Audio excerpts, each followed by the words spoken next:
5 pesan Megawati setelah Sekjen PDIP Hasto Kristianto ditahan KPK, siaga kondisi terburuk. Komisi Pemberantasan Korupsi KPK, menahan Sekretaris Jenderal Sekjen PDIP Hasto Kristianto sebagai tersangka kasus dugaan suap dan perintangan penyidikan. Kemarin, Kamis tanggal 20 Februari tahun 2025, Hasto langsung mengenakan baju oranye dan tangan diborgol begitu ditahan KPK. Ketua Umum PDIP Megawati Soekarnoputri menyampaikan pesan soal penahanan Hasto itu sebagaimana dirangkum tribunnews.com. Kuasa hukum Hasto, Magdir Ismail, mengatakan bahwa Megawati mencermati proses hukum tersebut. Dia pesan dari beliau, mari kita lihat bahwa proses hukum secara ini harus kita lakukan secara baik. Kita tidak boleh, hukum itu digunakan untuk kepentingan politik apalagi untuk kepentingan elit tertentu, kata Magdir di Gedung Merah Putih, Jakarta, Kamis tanggal 20 Februari tahun 2025. Magdir mengatakan bahwa KPK tak memiliki bukti permulaan terkait keterlibatan Hasto dalam perkara tersebut. Megawati Soekarnoputri juga meminta seluruh kader PDIP bersiaga menghadapi kondisi terburuk setelah Hasto Kristianto ditahan oleh KPK.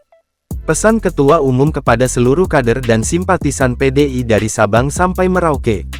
Pertama, PDIP sudah terbiasa menghadapi tekanan, tetapi tetap kami punya napas yang panjang, ujar Ketua DPP PDIP Komarudin Watubun dalam konferensi pers pada Kamis tanggal 20 Februari tahun 2025, malam. Jaringan PDIP diminta tetap tenang dan tetap bersiap siaga untuk menghadapi situasi yang terburuk, sambungnya. Dalam kesempatan itu, Komarudin mengatakan Megawati tidak akan menunjukkan pengganti sementara Hasto untuk menduduki jabatan Sekjen PDIP.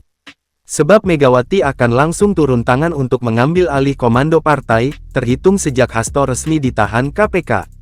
Megawati Soekarnoputri menginstruksikan seluruh kepala daerah dan wakil kepala daerah terpilih dari PDIP untuk menunda mengikuti retret atau retreat atau pembekalan di Akademi Militer Akmil Magelang, Jawa Tengah pada 21–28 Februari tahun 2025. Megawati juga menginstruksikan seluruh kader partainya agar tidak memberikan pernyataan tanpa arahan resmi dari dirinya. Dalam surat tersebut, Megawati menegaskan bahwa sesuai dengan pasal 28 ayat 1 Anggaran Dasar dan Anggaran Rumah Tangga ADART PDIP, dirinya memiliki wewenang penuh dalam mengendalikan kebijakan dan instruksi partai.